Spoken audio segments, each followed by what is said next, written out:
we update you on the events leading up to the Battle of Whitney Ave. And we recap the craziest moments of this year's Oscar ceremony. We are your source for Quinnipiac entertainment news.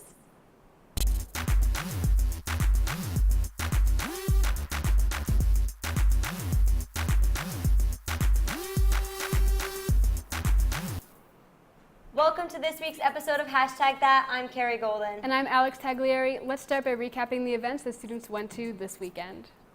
I'm sure all of you know that last Friday was in fact the QU versus Yale men's ice hockey game. Tickets went on sale the Sunday before the actual game and sold out within seconds. However, for all those who couldn't get one, QU After Dark was there to the rescue.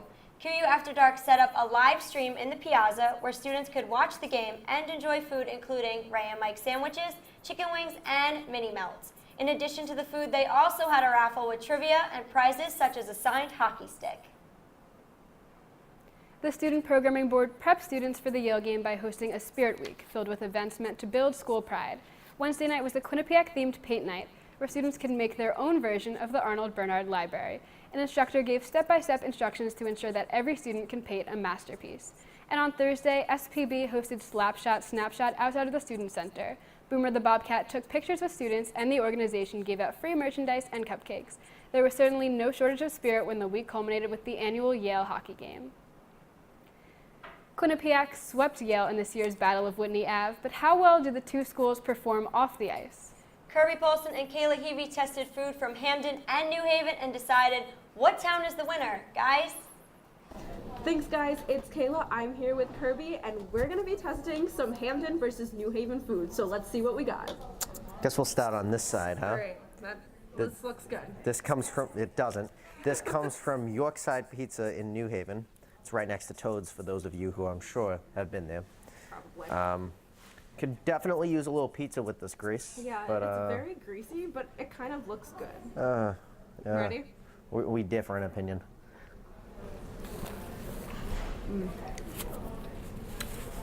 I don't want to sound too harsh, but it kind of tastes like a frozen pizza I'd get from Stop and Shop or something like that. It does, but I kind of like it. I kind of enjoy this. I feel like the crust is really good. There's a lot of moist texture to it. It's really not that. It's all right. It's all right. It's definitely greasy for It's sure. like keep it at 6, which is a little generous to be honest. I'm not gonna take another bite. Don't want to jack the calories up, but okay. I kind of like it. All right. I'll give it an 8. All right. Let's dive into the Toninos then. Here we go. Yeah, I'm just biased. I love Toninos. What are you gonna do? No, it is I mean, definitely good. I don't even know if I'm just gonna keep eating it. Though. Just finish the slice and, then we'll review it. It's definitely good. Less greasy for sure, which is nice. Better ingredients. Yeah, no, I'm gonna have to go with the 10 as I 10? would. Wow. Rated No, this I'll one go pretty 9. high. I'll go 9. 9? I don't want to be a perfectionist. So Yeah, I wouldn't say it's the perfect slice of pizza, but I would give it an 8.5, 9 as well. yeah, it's Definitely better than the it's other up one, there. though. All right, so now we're gonna be trying some donuts. We have one from Whitney Donut and Donut Crazy. So, which one should we try first? Let's go with Donut Crazy. All right, It's sounds. time to make the donuts and eat them too. Ha, wink. Let's see how it tastes. I expected more, I do too. to be honest. I mean, really it do looks too. a lot, not necessarily better than it tastes, but the presentation was pretty on par. Yeah. I feel like the first thing I thought of when I bit into this was I just bought this at a carnival. Yeah, like I kind of felt that. Yeah.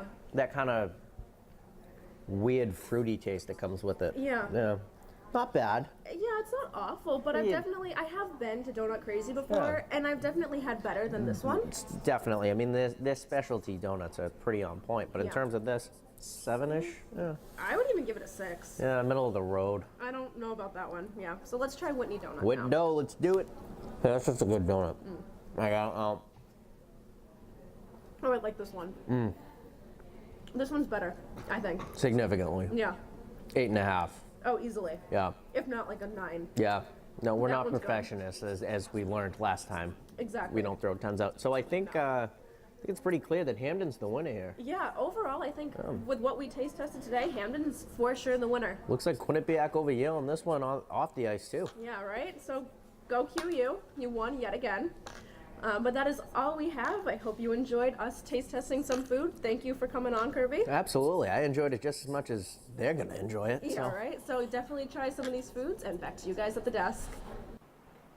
Last Saturday, students got the opportunity to be hypnotized, or at least watch it happen to their classmates. Comedian and hypnotist Eric Cand made a visit to QU thanks to QU After Dark. Before the event, students could get free insomnia cookies and beverages. The Academy Awards took place on Sunday, but if you missed the biggest award show of the year, don't worry. John Welsh is here to recap the best and worst moments of the Oscars. John? Hello, movie fans out there. I'm John with news following the 89th Annual Academy Awards. For starters, there was a very wide spread in terms of winner this time around. No clean sweeps for any one movie on offer. Some of the victories from the night are Casey Affleck, who won Best Actor in Manchester by the Sea, Emma Stone, who won Best Actress for La La Land, Zootopia won Best Animated Movie, and O.J. Made in America for Best Documentary. Jimmy Kimmel brought his talk show host charms to the hosting seat, for example, featuring a mean tweets section like on his show, and on reenacting The Lion King with Lion nominee Sonny Pawar. Other gimmicks from the night include a tour bus unloading during the Oscars, allowing the passengers to meet stars firsthand. If that wasn't sweet enough for you, candy began falling onto the attending guests as filler between award announcements. The biggest news from the night came at the very end with the announcement of the Best Picture award. In an unfortunate slip-up, La La Land was declared the winner for Best Picture. In reality, Moonlight was the true winner of the Best Picture. The cast of La La Land had already taken the stage when the announcement was revised. No one's entirely sure why the mistake occurred. However, most look on it as an innocent, if humorous, mistake that made the night more tweet-worthy. That's all from me in the world of cinema. Back to the desk with Alex and Carrie. Back, Brooke Riley is here with this week's entertainment news update. And Alex and I test how well we know Oscar-nominated actors. Don't go anywhere. We'll be right back.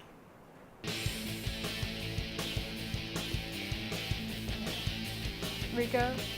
Hello, Quinnipiac hockey fans, and welcome to the Neutral Zone. Definitely St. Lawrence, and I think you're going to see the test coming up real soon. They might be having a bit of an adjustment issue without that CBS line, but don't count them out. At High Point Solutions Arena in Game 2 of Quinnipiac vs. Northeastern Series.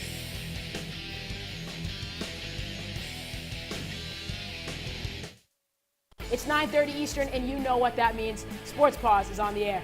Ball played up the middle. Iman Whalen with a little cheat off the pipe. Preseason just boils down to going after another national championship and not necessarily focusing on the one before. MJ, it is time for our favorite part of the show. It's the top 5 plays of the week, brought to you by B&D Deli, home of the Q-Dog. Let's talk about the first play you want to break down. Yeah, let's break it down right away. But the one name I'm going to throw out there is a freshman, Mika Maples. Coming up, and hashtag that.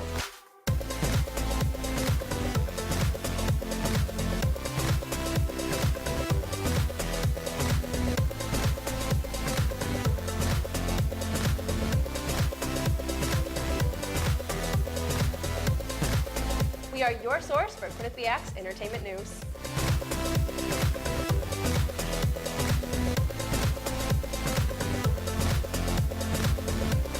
Coming up on Bobcat Breakdown. Coming up on Bobcat Breakdown. And welcome into Studio 125. So what? So what? If you score 40 points in a basketball game, we all know you play Quinnipiac Intramurals. We all know you love to shoot the rock. Well, if you think that's the most ridiculous thing you've ever heard, what I'm about to say, I guess, is going to be pretty ridiculous in your book. But I'm going to say yes, there is a controversy.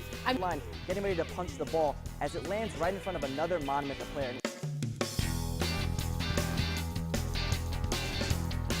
There was another blooper during the Oscars that many people overlooked, and surprising developments in Selena Gomez's relationship with The Weeknd. Brooke Riley has this week's entertainment news update. Thanks, guys. It certainly has been an exciting week in the entertainment world. Let's get right to it. Selena Gomez and The Weeknd revealed that they are a couple back in January. However, it seems that only a month later, engagement speculations are already surrounding the famous couple. Selena was asked about her relationship with The Weeknd after she was spotted at LAX airport on her way to his Starboy Legend of the Fall world tour in Amsterdam. Selena seemed to avoid the question, but she's expected to join him for a couple more stops in Europe. Biggest Loser host Bob Harper is currently recovering from a heart attack that he suffered from. NBC released a statement that he confirmed that this occurred 2 weeks ago this past Sunday. He was working out in a gym in New York City when he suddenly collapsed. Luckily, there was a doctor at the gym who gave Harper CPR and used paddles to keep him alive until emergency service workers arrived. He woke up 2 days later in the hospital and remained there for 6 more days. Although he is based in LA, he will remain in New York City a little longer while doctors keep their eyes on him. And finally, in Oscar news, there was another mistake besides the one everyone's been talking about. A wrong photo was used during the Memoriam segment of celebrities that passed away over the course of the past year. The image of producer Jan Chapman was mistakenly used instead of a picture of costume designer Janet Patterson. Patterson, who was nominated for 4 Oscars, died in October. Chapman is still alive and working. Several names were left out that should have been included in the segment as well. The Academy has not yet commented on the tribute reel. That's all I have for this week's entertainment news. Now back to you guys at the desk. Thanks, Brooke. Speaking of the Oscars, Alex and I are going to put our movie knowledge to the test by seeing who can guess the Oscar-nominated actor by a distorted picture of them. I'm a little nervous. I'm a film major, so I think I'm about to embarrass myself. All right, well, we'll see, Alex. Let's see Okay. the first picture. All Oh, my right. goodness. Okay, it's a woman. Yes, it is a woman. Blonde. Meryl Meryl Streep. Meryl Streep, yeah, Meryl Streep. Great Are actress. we right? I Yes, think we it are. is Meryl Streep. Great Devil Wears Prada. Into Oh the my gosh, Woods, one of my Mamma favorite Mia. movies. Yep. Classic. All right, let's see the next one. I'm going to say Nicole Kidman. Yeah, you're definitely right. Nicole Kidman. I know that redhead anywhere. I don't think I've seen anything she's been in. Really? You've never seen one movie? I don't think so. The only one that I really know is Bewitched, where her and Will Ferrell star in that movie. It's a remake of the old sitcom. She did a pretty good job. She's not one of my favorite Yeah. actresses, but once in a while I'll see one of her All right, films. I'll have to check it out. All right. Ryan Gosling? Oh, Ryan Gosling. I know that man. Love him. Did you see La La Land, I Alex? did. It was fantastic. I have not had the opportunity to see it, but it's been nominated for so many awards, and it won a couple. I love Emma Stone. She's one of my favorite actresses, so I hope to see it You soon. definitely should. The chemistry between her and Ryan Gosling was so, like, it just seemed real, even though it's not, unfortunately. All right. Emma Stone. Emma Stone. Perfect.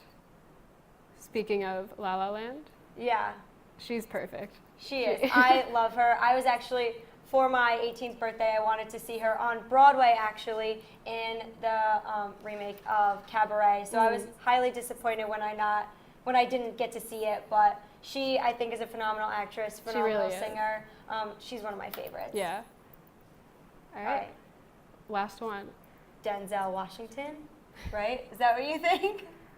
Yeah, not Alex. I told you I was going to embarrass myself. I'm the worst film major. I don't see nearly enough movies. All right. Well, one of the most talked about moments of the Oscars happened before the ceremony even began. The red carpet always provides great clothing inspiration, as well as some fashion mishaps. Shannon McHarrison recaps the best and worst dressed. Thanks, guys. So, of course, the awards are important on Oscar night, but something else that's really important, the fashion. So we're just going to jump right in, starting with Emma Stone, who won Best Actress for her role in La La Land. She went with a classic, old-time Oscar feel that matched her personality and her role.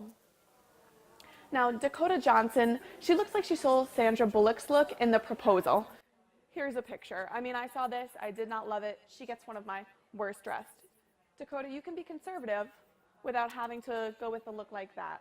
Now, Taraji P. Henson, she never disappoints, and once again, she stole the show with a simple and classic look.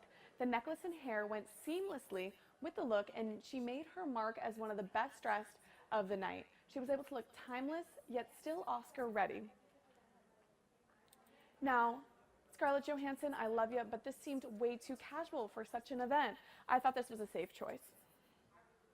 Now, Janelle Monáe, if anyone else wore this dress, I probably wouldn't love it, but I mean, you can pull off anything. So there was a lot going on in this dress. We see there's a collar, a belt, there's rings. She even had a headpiece, but she was able to rock the red carpet as she always does at every award show. Now, she's also known for wearing black and white on the carpet, and she did this once again, just adding a little bit of sparkle, which I really appreciated because the Oscars are exciting. You need a little sparkle on that stage. Another person who can do no wrong, Viola Davis. She's stunned in this red Armani dress. It can be difficult to rock red on a red carpet, as many discuss, and seem literal with the look, but Davis always does it right. The Best Actress winner always turns heads with her work and her looks on the red carpet. Now, this reminded me of Katy Perry's Grammy dress, and not in a good way. I didn't love it when Katy Perry did it, and I did not love it when she did it either. There were feathers at the bottom. It kind of seemed ostrichy. It was confused, and I wanted more. Just because it's, you know, you go with sparkles doesn't mean it's a great look for the Oscars. Now, moving right along to some men, we got to give them credit too. Dev Patel went with one of my favorite looks for men, which is combining a white jacket and shirt with black pants. And bonus points because he brought his mother as a date, which many people did this Oscars. Ruffles? Some hated this Ryan Gosling look and some loved it. He wore a Gucci suit, and whether you love it or hate it, Gosling knows how to work the red carpet. Now, Matt Damon looked put together and Oscar ready in this navy look. I give him one of the best dresses of the night. And finally, Mahershala Ali went with this standout all-black look. He won Best Supporting Actor for his role in Moonlight, but on the red carpet also won the prize for one of the best dress. He should thank whoever picked out his outfit. Now back to you guys at the desk. From heavy topics like politics to lighter topics such as National Strawberry Day, there was a lot trending on Twitter this week. Ryan Ansel explains it all in this week's trending topics. Thanks, guys. I'm Ryan Ansel, and here are some trending topics from this week. We're going to start off with some politics to get your blood boiling. George W. Bush seems to be currently trending on Twitter. On Monday, the former president voiced a pretty apparent disagreement with current President Donald Trump, saying in a Today Show interview that the media is, quote unquote, indispensable to democracy. Bush's remarks on the media could not have come at a better time. Since Trump's taken office, he's called numerous news outlets like CNN fake news, arguing that the mainstream media is conspiring to ruin his reputation by writing unflattering stories using made-up sources. My takeaways from the Bush interview are that the Republican Party is definitely changing, and there's a clear division in Trump and Bush's visions of modern America. This hints to the fact that Trump may find himself in some more holes this week, with everyone around him being so critical of the job he's done so far. At Pedro Americana tweeted, "I don't know what to think of a world where I agree with George W. Bush. A true enemy can redefine who your friends are." Others defended Trump's media crusades as the Tennessee GOP tweeted, "Dear liberals, George W. Bush is part of the establishment that Trump voters rejected. So yeah, you can have him back now." For some lighter news, Monday was National Strawberry Day. Hashtag National Strawberry Day trended on Twitter as @MyBigMoveUK tweeted this gif of a little turtle biting into a nice strawberry. @Popcorn Horror tweeted, hashtag did you know that animals biting into strawberries look like zombies eating human flesh? Hashtag National Strawberry Day. Hashtag horror. Guess that might be true, but really that must take a certain mind to see a picture in that way. Last but not least, everyone was up in arms over the big Oscar flub on Sunday night. During the presentation for Best Picture, actor Warren Beatty announced La La Land as the winner when Moonlight was actually written on the card. It was definitely an awkward moment as the lovable host Jimmy Kimmel even had a hard time playing off the blunder. And as you can probably guess, Twitter went totally crazy. Hashtag Oscar fails and hashtag EnvelopeGate started trending as people decided to, unsurprisingly, take their anger out on their keyboards.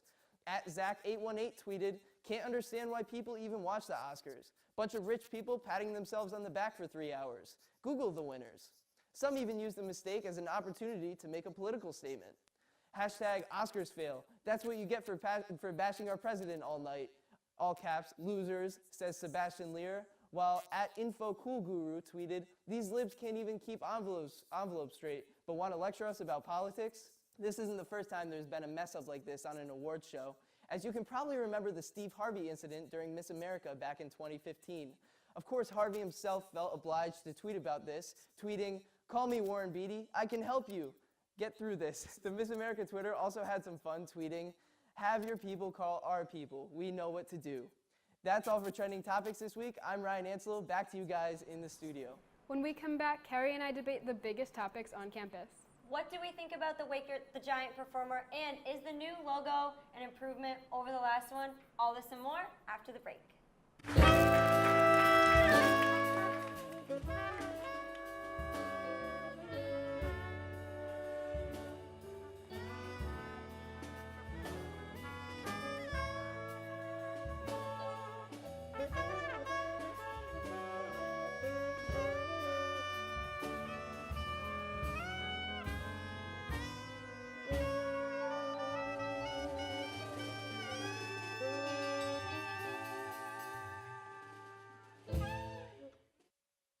this and more. Coming up on the Q30 Newscast.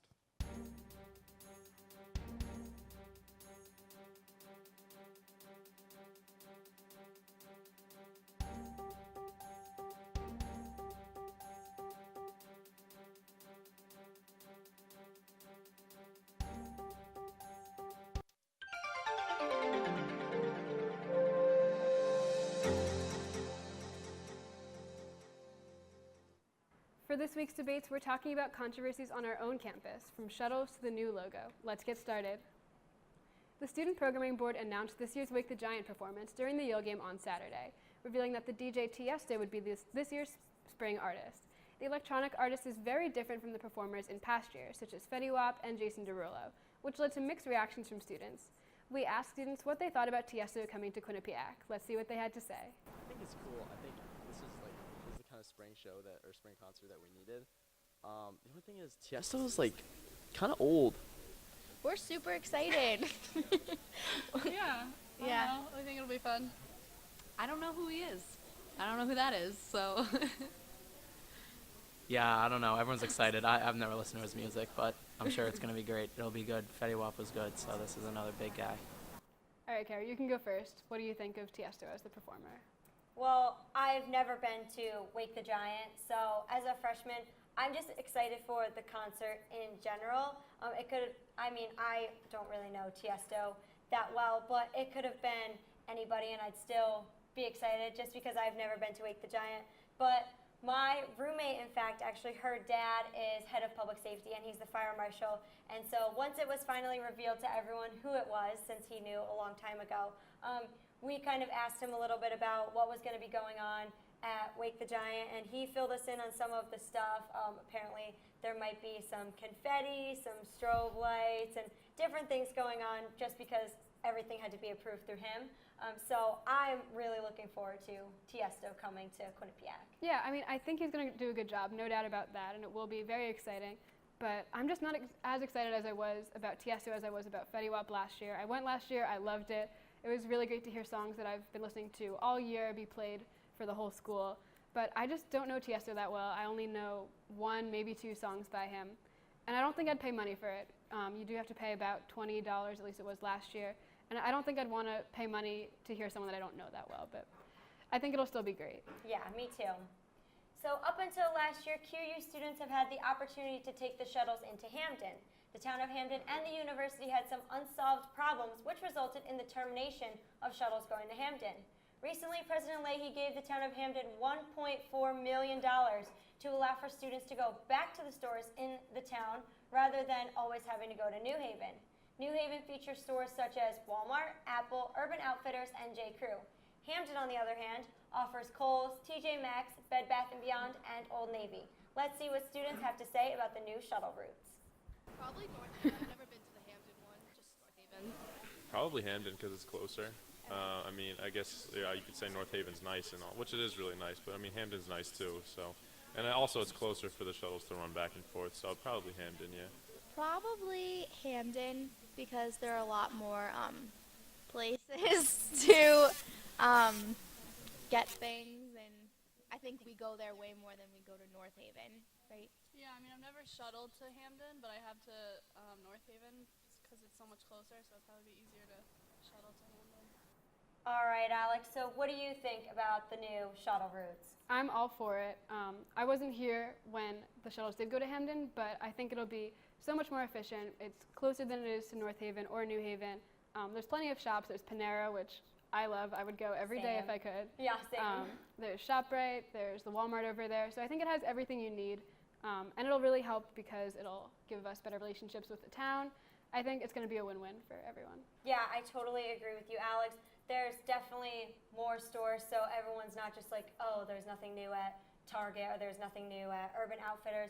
There's more variety, and like you said, I definitely agree that it will bring in more money for the town of Hamden, hopefully build a better relationship, and then maybe in the future they can help us, expand our university or do something along those lines I think as well. it's a step in the right direction. Yeah, definitely. All right. Moving on to the next debate, Quinnipiac has changed its logo for the second time in a year. With this change, it stuck to its new font on the text for Quinnipiac, but went back to a more classic design on the text for university. The change was a response to outrage from students over the font change before, as well as the lowercase u in the previous logo. Some say this was an improvement, while others thought it was a step in the wrong direction. Let's hear what students had to say. I'm a freshman, so I kind of like the new logo better just because I wasn't really aware of the old logo. Part of me kind of likes the classic look that the new logo brings. It almost makes it seem like we've been a university and established for a long time with like kind of like the retro 80s look to it. But I don't know. I'm personally a fan of like a more classic, or not classic, more like a modern, chic, contemporary look. I like the new one. Yeah, I like the newer one with the capital U and everything. So kind of made the whole university capital, which was, I thought it looked good. So. All right, you could take this one first. What do you think about the new logo? I don't like it, Alex. I don't like it. First of all, I think we've changed the logo in the past couple of years. I mean, I'm only a freshman. I've only been here since August. But I think in that time span, we've changed it too many times.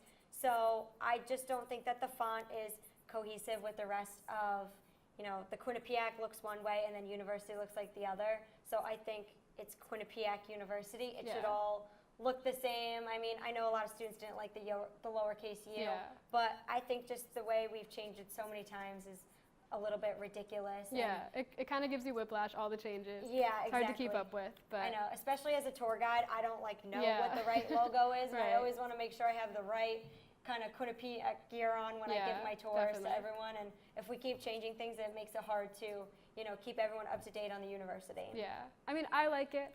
I think it's an improvement. It's not perfect. I really like the original logo we had, but the new font is definitely more professional, and I appreciate the capital U, but I don't know. The original is always going to be my favorite for me because it's just what I knew first. But okay, so last time you were on Hashtag, you did a ranking of your favorite Disney original movies. I did. This time I want to hear your ranking of Disney songs. All right, Alex. I've been waiting all night for this. Right. Top 3.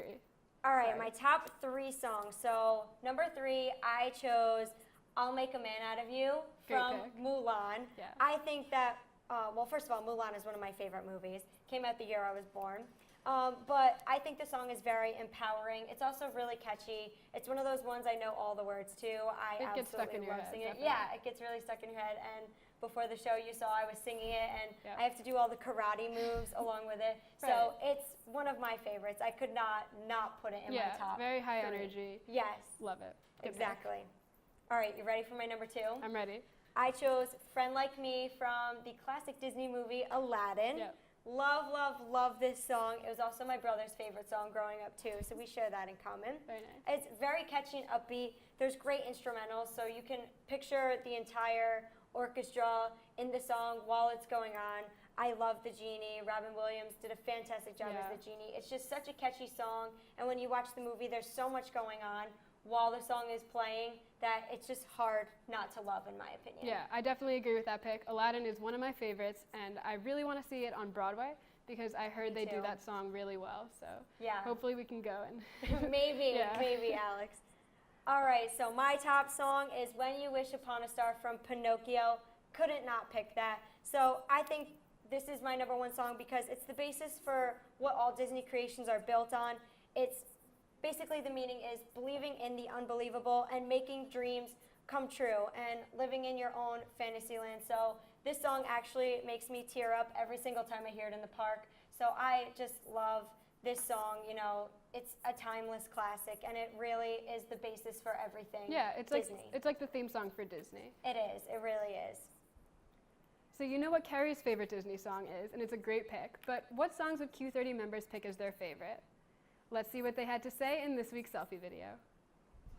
Hey, Hashtag Shannon Mike here, giving you our favorite Disney songs. Mike, what's yours? Mine is "I Want to Be Like You" from The Jungle Book. Mine would either be Colors of the Wind from Pocahontas or "I'll Make a Man Out of You" from Mulan, but if I had to choose one, I'm going to go with Pocahontas. Unreal song. You confident in your choice? 100%. I think mine's better, but it's alright. It's still good. No chance. What's up, Hashtag Cullen Ronan here. My favorite Disney song is "Just Around the Riverbend" from Pocahontas. Absolutely love that track.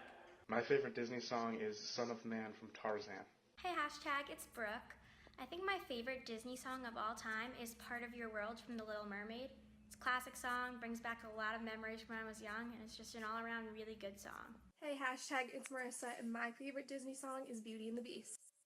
That's all we have this week for #that. Be sure to follow us on Twitter and Instagram at #thatQU for the latest updates. And you can watch every episode on our website at q30television.com. Thanks for watching, and we'll see you next time.